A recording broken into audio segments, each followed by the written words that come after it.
Izinkan perkenalkan saya Dimas Yamahura Alfarauq Esa bersama rekan saya Maigi Angga Kuswantoro. Kami dari Lembaga Bantuan Hukum Damar Indonesia yang berkedudukan di Sidoarjo, Bapak. Kebetulan kami mendapatkan amanah untuk mengawal, untuk mengadvokasi perkara dugaan tindak pembunuhan yang dialami oleh almarhum Dini Sera Afriyanti.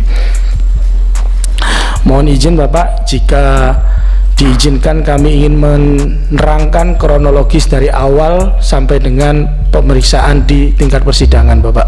Mulai dari bagaimana almarhum Dini itu menghubungi kami sampai dengan akhir. Jika diizinkan kami akan memberikan keterangan. Ya, pointer-pointernya aja Pak ya, supaya nggak terlalu lama ya, nanti pendalaman, karena kawan-kawan ini mau melakukan pendalaman semua. Iya, ya, silakan.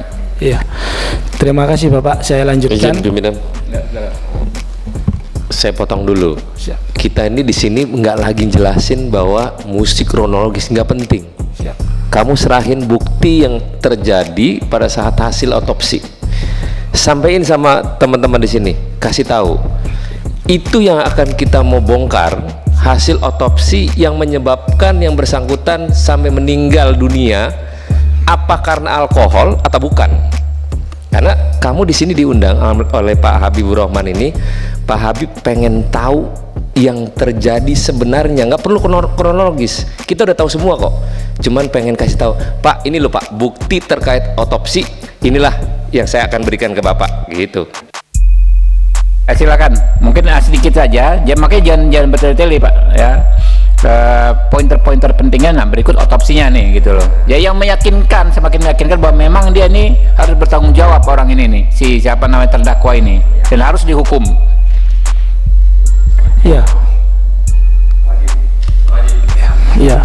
Baik Bapak, saya jelaskan pointer-pointernya. Jadi almarhum Dini Sera Afriyanti ini berangkat dari apartemennya hanya dengan tersangka George Ronald Panur menuju ke Black Hole KTV. Jadi fakta dari rekonstruksi peristiwa yang ada di dalam ruangan Black Hole itu memang sudah terjadi percekcokan dan tindakan penganiayaan, dan itu ada di bukti-bukti di rekonstruksi maupun juga diakui oleh tersangka tersendiri pada saat dilakukan rekonstruksi. Di sana sudah terjadi yang namanya penendangan dan pemukulan, Bapak. Kemudian itu berlanjut di lift. Pada saat di lift itu juga sudah terjadi pemukulan, yaitu pemukulan menggunakan botol itu yang lift itu ada ya? Ada rekaman, kita pernah lihat, ada yang pernah lihat? Ada rekaman, ada pengakuan dari terdakwa, dan ada saksi. Ada pengakuan memukul pakai botol itu ada, ya? ada. Oke, lanjut. Dan ada bukti dari visum juga, di bagian kepala belakang korban itu ada pendarahan, begitu. Ya, saya lanjutkan Bapak ya. Karena adanya tindakan kekerasan seperti itu Bapak, kemudian pada saat itu juga sempat terkirim voice note dari korban kepada pihak teman korban yang mengatakan bahwasanya korban mengalami tindakan penendangan oleh tersangka. Itu ada, itu juga sudah dibacakan waktu di dalam persidangan. Jadi bunyinya adalah, dia nendang aku terus, aku nggak tahu salah apa. Itu ada. Itu sudah disampaikan dalam fakta persidangan dan sudah dimasukkan dalam bukti forensik, digital forensik di persidangan. Kemudian pada saat di basement itu dalam rekonstruksi juga diakui oleh tersangka bahwasanya dia mengetahui posisi korban yang berada di sebelah kiri pintu mobilnya. Karena pada saat itu tersangka GRT ini menerangkan bahwasanya, kamu mau pulang dengan saya atau tidak. Kemudian tidak ada respon dari si korban almarhum. Lantas kemudian si GRT ini bukannya turun untuk mengajak masuk, tapi dia menjalankan mobilnya, yang kemudian mobil itu melindas korban. Menjalankan memutar Bapak, jadi korban ini terlindas roda belakang mobil. Jadi karena korban ini di sebelah kiri, dia berjalan gini, ia terlindas di bagian belakang Bapak. Itu yang fakta-fakta yang ada di rekonstruksi. Kemudian pada saat korban itu sudah tergeletak, di sana ada security yang mengetahui dan menanyakan perihal itu. Kemudian beredar sebuah video di mana tersangka ini malah merekam si korban, dan pada saat ditanya oleh security, ini kenapa? Dia menjawab tidak tahu. Padahal dia mengetahui tentang adanya pelindasan itu tadi. Kemudian dia memasukkan korban ke dalam bagasi belakang mobil Toyota Innova Reborn. Itu juga atas permintaan dari security di Black Hole. Nah, siapa yang memasukkan ke sana? Yang memasukkan adalah tersangka ke dalam belakang mobil Toyota Innova Reborn. Pada saat mobil itu sudah dimasukkan dan korban itu berjalan dibawa oleh tersangka, ternyata tersangka ini tidak lantas membawa korban ke rumah sakit, tapi dia ke apartemen Orchard di Surabaya yang jaraknya kurang lebih itu 5 menit dari lokasi, Pak. Di sana kemudian tersangka menurunkan korban di lobi, dibantu oleh pengunjung apartemen waktu itu. Yang kemudian tersangka ini diingatkan oleh oleh security apartemen dan pengelola apartemen, ini kenapa orang ini? Kenapa anak ini? Karena korban pada saat setelah menurunkan itu masih naik ke atas mengambil barang-barangnya, masih naik ke lantai atas mau bawa mobil, yang kemudian di atas didatangi oleh security untuk mengecek kondisi korban yang ada di lobi. Jadi sudah ada niat korban ini untuk mengambil atau dugaan kabur, melarikan diri. Kemudian tersangka, mohon maaf, tersangka. Ya, tersangka ya. Kemudian tersangka ini ditemui oleh pengelola apartemen yang apartemennya itu disewa oleh korban, yaitu Mbak Epi. Jadi Mbak Epi dan security apartemen ini sudah dihadirkan juga di persidangan. Mbak Epi dan security apartemen inilah yang membawa korban bersama tersangka menuju ke National Hospital.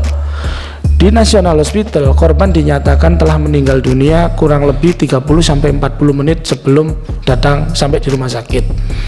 Yang artinya ada dugaan kemungkinan korban sudah meninggal pada saat di basement atau dalam perjalanan menuju apartemen. Itu, Bapak. Nah, fakta-fakta ini juga diperkuat dengan pada saat sudah dilakukan visum terhadap korban.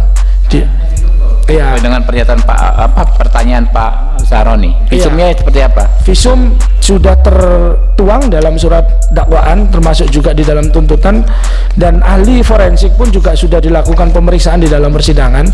Jadi jika kita melihat dalam visum, bukti visum ini dilakukan oleh Dr. Reni Sumino, SPFM, spesialis forensik mayat, magister hukum, dan sesuai hasil visum dengan nomor KF 23.0465 dengan jenazah almarhum Dini Sher Afrianti, hasilnya sebagai berikut, Pak. Jenazah berjenis kelamin perempuan, berusia antara 20 hingga 30 tahun, panjang badan 159 cm, warna kulit sawo matang. 2. Pada pemeriksaan luar ditemukan A. Pelebaran pembuluh darah pada selaput lender kelopak mata dan selaput keras bola mata. B. Bintik pendarahan pada selaput lender kelopak mata dan selaput keras bola mata. C. Kebiruan pada ujung-ujung jari dan kuku tangan kanan dan kiri. D. Pucat pada ujung jari-jari dan kuku kaki kanan dan kiri. Analisisnya, kelainan di atas lazim ditemukan pada mati lemas. E. Luka lecet pada dada, perut, lengan atas kiri, tungkai atas kanan dan kiri, tungkai bawah kiri akibat kekerasan benda tumpul. F. Luka memar pada kepala kiri, telinga kiri, leher, dada, perut, punggung, anggota gerak atas kanan, lengan atas kiri, dan tungkai atas kiri akibat kekerasan benda tumpul. Yang ketiga, pada pemeriksaan dalam ditemukan A. Pelebaran pembuluh darah pada otak, usus halus, usus besar akibat mati lemas. B. Resapan darah pada kulit bagian dalam kepala, resapan darah pada kulit bagian dalam leher, resapan darah pada otot dada, resapan darah pada tulang iga kedua, ketiga, keempat, dan kelima kanan. C.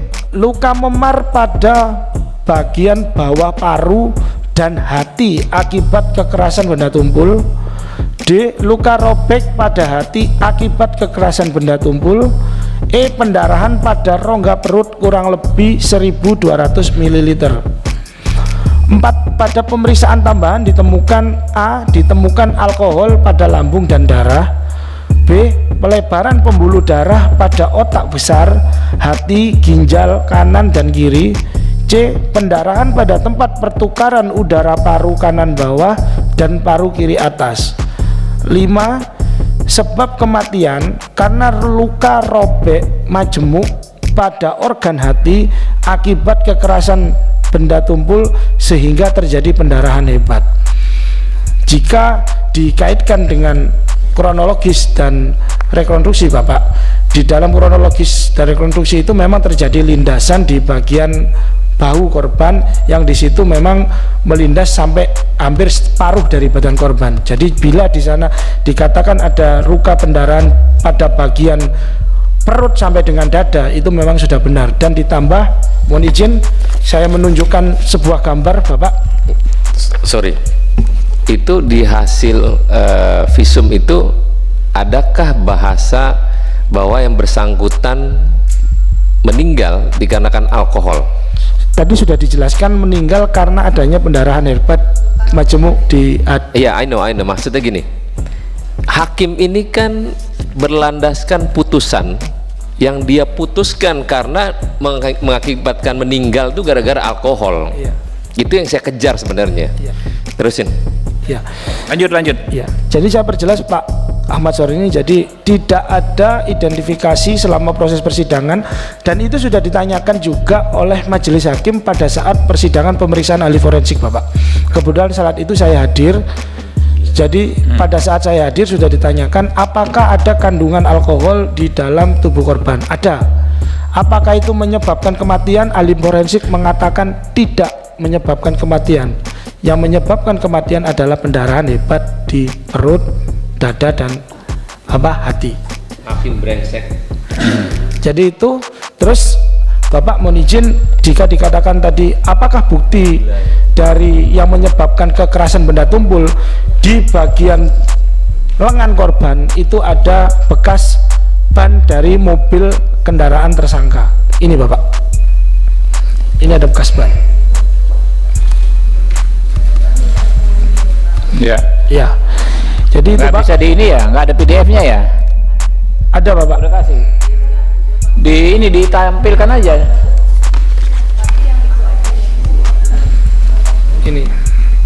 Ini kondisi jenazah sebelum dilakukan otopsi.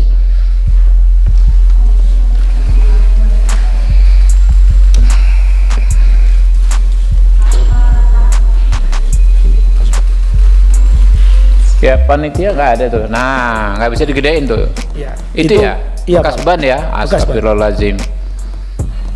Ya Allah, biadab banget ini. Itu bekas roda ban itu mobil. Iya, itu Pak, bekas ban. Bannya merek Continental itu Pak.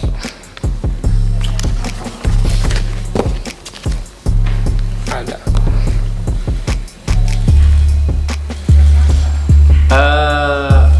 Itu security diperiksa juga nggak? Udah pernah dihadirkan saksi? Iya, semua security dan saksi-saksi berkaitan dengan perkara ini sudah dihadirkan Bapak. Oke. Jelas bahwa hakim membrengsek. Lanjut. Ya, baik Bapak. Dan kemudian yang menjadi catatan bagi kami dalam proses persidangan itu ada beberapa sikap-sikap dari hakim yang menurut saya tidak memberikan keleluasaan bagi saksi untuk menyampaikan apa yang dilihat dan apa yang dialami dan diketahui oleh saksi. Oke. Apa pointernya ini ya? Iya Pak. Tolong sekretariat, bos, sekretariat ya. Nah ini menjadi pointer kita sampaikan langsung ke KY, jadi bahan pemeriksaan KY dengan Bawas, ya. Nanti bikin surat khusus ke KY. Tadi sorry, yang sebelumnya, slide sebelumnya mana tadi? Bukan tadi pointer yang Mas sebutkan tadi. Apa ya Mas, dibacain aja Mas, sikap-sikap hakim yang ini. Iya, mohon izin Bapak. Untuk sikap-sikap hakim yaitu sifatnya kami melihat sikap dari hakim itu intervensif dan terkesan tidak memberikan keleluasaan bagi saksi untuk menyampaikan apa yang dilihat, Oke, dialami. pointernya di PowerPoint-nya ada nggak yang Anda sebutkan tadi? Ada. Tidak ada Pak, kami tidak menyebutkan di sana Pak. Cuma sudah kami lampirkan dalam laporan kami di KY Bapak. Oke. Nah ya ini laporannya aja teman-teman ya. Minta tolong KY proaktif ya, sekretariat ya, bikin surat ya. Ya. Iya. Dan kembali lagi Bapak, saya sampaikan jika dikatakan apa contohnya, jadi pada saat ahli forensik itu menyampaikan bahwasannya adanya kematian akibat pendarahan hebat dari perut, hati, dan dada, hakim sempat menanyakan kepada ahli forensik pertanyaan yang tidak sesuai dengan substansi keahlian dari ahli Pak, di mana dia menanyakan, tahu dari mana kamu kalau itu meninggal karena dilindas mobil, padahal tidak ada keterangan ahli yang menjelaskan tentang itu. Dan kemudian ada lagi Pak sikap dari hakim yang menurut saya tidak pro atau tidak berpihak kepada kebenaran untuk melindungi hak-hak dari almarhum Pak. Contohnya adalah pada saat saksi LPSK dilakukan pemeriksaan, di mana hakim sempat keberatan JPU menghadirkan LPSK sebagai saksi, padahal LPSK ingin menjelaskan tentang kewajiban daripada tersangka untuk menyampaikan restitusi, dan restitusi tersebut sudah dimasukkan di dalam tuntutan. Dan pada saat itu hakim menyatakan, tahu dari mana kamu kalau tersangka yang melakukan pembunuhan? Kita belum tahu ini, jadi buat apa kamu memberikan ini, itu nanti aja, begitu Pak. Itu yang disampaikan oleh hakim di dalam persidangan, dan pada saat itu saya hadir di ruang sidang itu.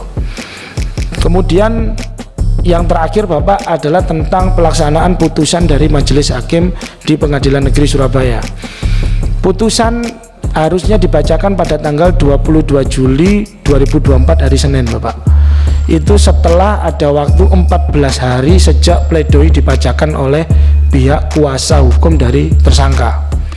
Namun anehnya pada tanggal 22 Juli 2024 yang seharusnya sudah dijadwalkan pembacaan putusan, putusan tersebut ditunda dan baru dibacakan pada hari Rabu tanggal 24 Juli 2024 dengan menyatakan bahwasannya tersangka ini bebas dari segala tuntutan.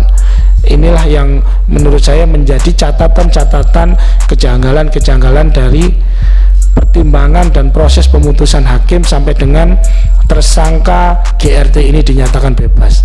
Demikian Pak kiranya. Terima kasih. Assalamualaikum warahmatullahi wabarakatuh.